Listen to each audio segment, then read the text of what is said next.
Students, आज हम पढ़ेंगे थर्मोडायनेमिक्स लेक्चर सेकेंड,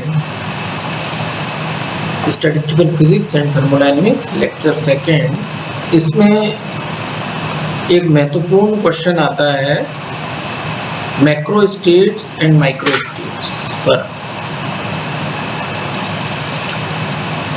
सूक्ष्म अवस्थाओं और स्थूल अवस्थाओं से क्या तात्पर्य है? What do you understand by a micro state and a macro state? Explain. पिछली बार हमने पढ़ा था कि थर्मोडायनेमिक्स में फेज स्पेस बहुत महत्वपूर्ण है, कि जिसमें किसी निकाय के वर्णन के लिए हम XPX यानी कि 6n डायमेंशनल फेज स्पेस षटविमीय कला आकाश की कल्पना करते हैं। इसमें फेज स्पेस XPX का कोई पॉइंट लेते हैं तो वो पॉइंट किसी न किसी कोष्टिका, कला कोष्टिका, फेज सेल का सदस्य होता है, और जो कण हैं, अणु हैं, उनका रिप्रेजेंटेशन, निरूपण उन्हीं निरूपक बिंदुओं के द्वारा संभव है।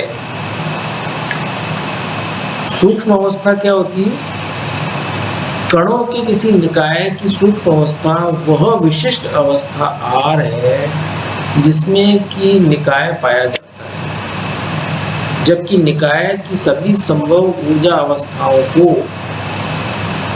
R1, 2, 3 एटसेट्रा लेवल द्वारा सुनियोजित क्रम में व्यवस्थित कर दिया गया है। इसका मतलब ये है कि सूक्ष्म अवस्था हम डिफाइन करते हैं, परिभाषित करते हैं कि जबकि फेज स्पेस में जो कण हैं, हर एक कण की कोई स्थिति होगी, कोई वेग होगा, या यूं कहें कि कोई स्थिति होगी और कोई संवेग होगा। जैसे सबसे सरलतम एक विमा में कल्पना करें तो XPX फेज स्पेस में हम ये मानते हैं कि R विशिष्ट अवस्थाएं हैं। विशिष्ट अवस्थाएं क्या हो गई? कि ऊर्जा अवस्थाएं हैं, क्योंकि फेज स्पेस में हमने डिस्कस किया, एक इलिप्स भी हमने समझा था कि जो कि एक ऑर्बिट बनाता है। X और PX का मान बदलते ही उसका एरिया बदल जाता है और इलिप्स का साइज बदल जाता है। तो उससे हम समझ सकते हैं ऊर्जा अवस्थाओं को। फिर हमने ये माना था कि dA एरिया जो है वो dE/μ के प्रोपोर्शनल है। तो इसका मतलब ये हुआ कि किसी भी तंत्र को हम एनर्जी dx इंटू dt के अल्पांशों में, कोष्टिकाओं में विभाजित कर सकते हैं, और इन कोष्टिकाओं को हम कोई क्रम दे सकते हैं। जैसे कि R ये बताया, किसी विधि से हम उनको क्रमागत जचा लें और उनको कोष्टिकाओं को नंबरिंग कर दें, लेवल लगा दें। तो जब किसी कणीय तंत्र के कला आकाश को बराबर आकार की कला कोष्टिकाओं में विभाजित कर, इन कोष्टिकाओं को किसी सुव्यवस्थित क्रम में व्यवस्थित कर R1, 2, 3 द्वारा चिन्हित कर दिया गया हो, तंत्र की अवस्था को विशिष्ट कोष्टिका क्रमांक R द्वारा वर्णित किया जाता है, जिसमें तंत्र या निकाय का निरूपक बिंदु स्थित होता है। अब कोष्टिकाएं हैं, लेकिन कोष्टिकाओं में आप जानते हैं कि पॉइंट हैज नो डायमेंशंस, तो उसमें अनेक पॉइंट्स हो सकते हैं कोष्टिका में। तो वो जो निरूपक बिंदु है वो किस कोष्टिका में है, इससे ये चिन्हित करना आवश्यक है। यह विशिष्ट अवस्था आर ही तंत्र या निकाय की सूक्ष्म अवस्था कहलाती है। मान लीजिए किसी क्लास में बच्चे हैं, अब उनकी सांख्यिकी निकालने के लिए सबसे आसान काम क्या है कि हम उनको उनकी हाइट से जचा लें, खड़े कर दें, या उनकी आयु के हिसाब से। तो कोई विधि हमें अपनानी होगी कि जिनसे कि हम फिर उनको नंबर दे दें। जैसे कि क्रिकेट में होता है कि बैट्समैन ओपनर है, नंबर 1, नंबर 2, नंबर 3, इस तरह से। तो कोई ना कोई विधि अपनाई जाएगी, तो वो कण या अणु जो है वो किस फेज स्पेस की किस कोष्टिका में है और उसका निरूपक बिंदु क्या है, वो उसकी माइक्रो स्टेट हो गई या सूक्ष्म अवस्था हो गई। विद्यार्थियों, ये नोट्स जो हैं ये शेयरेबल लिंक में शेयर कर दिए जाएंगे। इनको आप डाउनलोड करके और प्रिंट निकाल सकते हैं या इलेक्ट्रॉनिक मीडिया पर पढ़ सकते हैं। स्थूल निकाय, स्थूल अवस्था, मैक्रो स्टेट क्या होती है? मैक्रो स्टेट रिलेटेड है माइक्रो स्टेट से। एक स्थूल निकाय मैक्रोस्कोपिक सिस्टम वह होता है जिसकी अनेक स्वतंत्र कोटियां होती हैं। उदाहरण तांबे का ब्लॉक, कांच की बोतल, अनेक हम मैक्रोस्कोपिक सिस्टम मान सकते हैं। ये तो हो गया स्थूल निकाय। अब स्थूल अवस्था क्या होती है? स्थूल निकाय के निरूपण के लिए सामान्य रूप में यह संभव है कि स्थूल रूप में नापी जा सकने वाली कोई स्वतंत्र राशि या प्राचल ली जाए। ये प्राचल तंत्र की गति की समीकरण को प्रभावित करते हैं। इन्हें तंत्र के बाह्य प्राचल कहते हैं। उदाहरण, बाह्य आरोपित विद्युत और चुंबकीय क्षेत्र या आयतन। निकाय के ऊर्जा स्तर बाह्य प्राचल पर निर्भर करते हैं।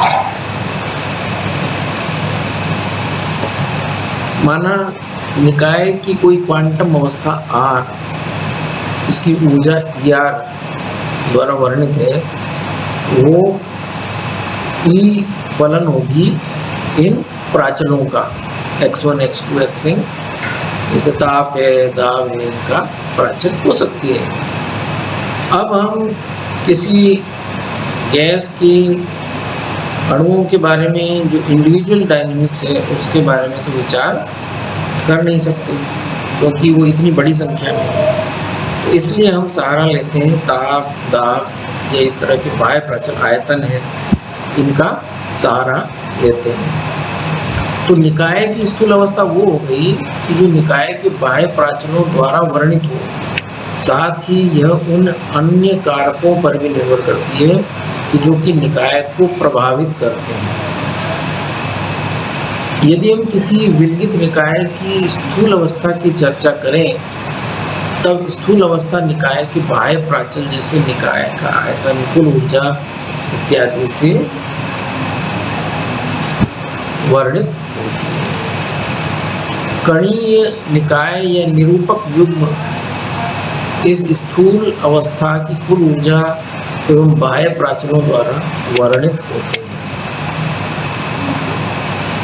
अब ये ध्यान देने योग्य तथ्य है कि किसी विशिष्ट स्थूल अवस्था के संगत निकाय की बृहत संख्या में संभव सूक्ष्म अवस्थाओं में से किसी एक में पाए जाने की संभावना होती है। तो यहाँ पर लागू होता है सेट का कंसेप्ट कि कोई निकाय है, उससे संबंधित अनेक अवस्थाएं हैं, उसकी स्थूल अवस्थाएं।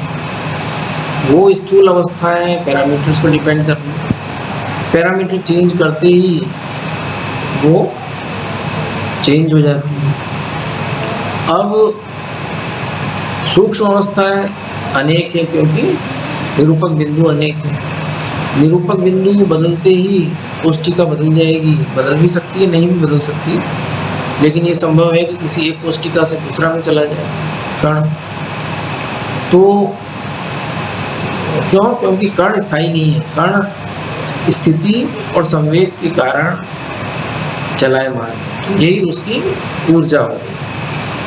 तो ये पैरामीटर बदलते ही कण की विशिष्टि जो है बदल जाएगी, क्योंकि उसका रिप्रेजेंटेटिव पॉइंट बदल जाएगा। एक उदाहरण से इसको समझते हैं।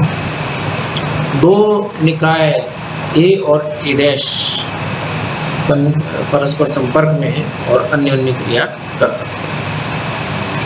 इन दोनों को मिलाकर एक निकाय बनता है, उसे हम कहते हैं संयुक्त निकाय। माना कि संयुक्त निकाय विलगित है, अतः ए और ए डैश की कुल ऊर्जा भी नियत होगी, कांस्टेंट होगी। तो इसमें दो प्रकार की अन्योन्य क्रियाएं संभव है। एक तो वो कि जिसमें कि सारे बाह्य प्राचल अचर हो, नियत हो, और दूसरी स्थिति ये है कि बाह्य प्राचल परिवर्तनशील हो। यदि बाह्य प्राचल परिवर्तनशील होंगे, जैसे ताप, दाब, आयतन, तो ऊर्जा स्तरों में विस्थापन संभव है। लेकिन यदि ये बदलते नहीं है तो ऊर्जा स्तरों में परिवर्तन भी नहीं होगा। तो ऐसा जो सिस्टम है कि जिसमें बाह्य प्राचल नियत हो, उन्हें हम कहते हैं पूर्णतया ऊष्मीय अन्योन्य क्रिया। ऊष्मागतिक वर्णन में ए व ए डैश की ऊर्जाएं समान मात्रा में परिवर्तित नहीं होती। इसकी खास बात है, निकाय की माध्य ऊर्जा के द्वारा इस प्रकार का वर्णन किया जाता है। तो यहाँ पर हम एवरेजिंग की सहायता लेते हैं इसको डिस्कस करने के लिए। जैसे गणितीय रूप में भी इसको समझा है कि इनकी कुल ऊर्जा ई स्टार होगी, ई जीरो होगी, इज टू एक की ऊर्जा ई और ए डैश की ई डैश। अब अगर इसमें परिवर्तन शून्य है तो जाहिर है कि delta E bar average energy of A और क्यू डैश हो गया average energy of A dash, दोनों बराबर और विपरीत होंगी। तो इसमें ऊष्मा ऊर्जा संरक्षण का नियम लागू होगा और ए और ए डैश के ऊर्जा स्तर अप्रभावित रहते हैं। जब ऊर्जा स्तर अप्रभावित रहेंगे तो इसको अपन कहेंगे पूर्णतया ऊष्मीय अन्योन्य क्रिया। तो आज के लिए इतना ही काफी है। हम अब थर्मोडायनेमिक प्रोबेबिलिटी कैसे निकालनी है, माइक्रोस्टेट और मैक्रोस्टेट का बेटर एग्जाम्पल और लेंगे और इसको आगे समझेंगे। तब तक के लिए आप इसको पढ़ें और समझें। धन्यवाद।